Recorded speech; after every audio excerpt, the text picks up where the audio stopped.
Welcome to A Slice with Dice, where education meets inspiration and leadership meets real life.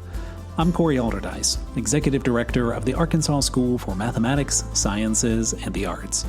With 2 decades in school leadership, I'll share what I've learned from walking the tightrope between policy and practice, especially when it comes to doing right by gifted students and their futures.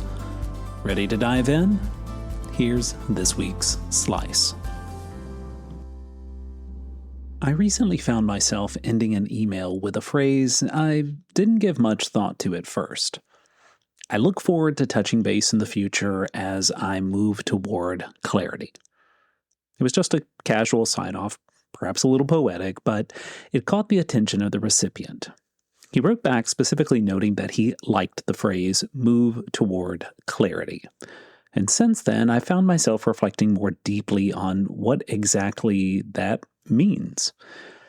You see, clarity is something most of us deeply crave, especially during times of transition. It's reassuring, comforting, and it provides direction.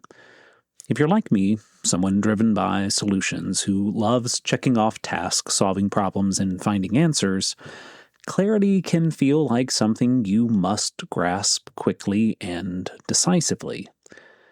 But clarity isn't a destination or a neat box we check off. In reality, it's far messier and less predictable. Clarity unfolds slowly, layer by layer, revealing itself gradually through reflection, pondering, or moments of quiet contemplation. More importantly, clarity rarely emerges from isolation. It often comes through connections and conversations much like the ones I've been fortunate enough to have recently. Each dialogue offers a new perspective, nudging me closer to a better understanding of what truly matters. Sometimes clarity arrives through a simple phrase someone else says, or a question they ask that I hadn't considered before. These interactions aren't distractions, they are essential parts of the journey toward clarity. But perhaps the most challenging aspect of clarity is recognizing when we've found it. It rarely announces itself loudly or definitively. Instead, clarity often reveals itself quietly and subtly, often recognized only in hindsight. We might feel uncertain in the moment, but looking back later, we realize that the choice or the direction we chose resonated deeply and ultimately felt right. So I've been asking myself, how do we learn to trust the subtle signals of clarity, the quiet confidence, the sense of alignment, the peaceful feeling that comes with making a choice? And maybe the answer lies in letting go of the need for absolute certainty and instead embracing the small steps that feel right in the present. Ultimately, moving toward clarity is exactly that.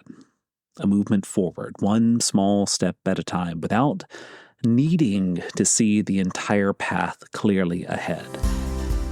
Perhaps clarity isn't about finding perfect answers, but about trusting the ongoing process of discovery. A Slice with Dice is a production of Aldercube. Thanks for making time to reflect with me.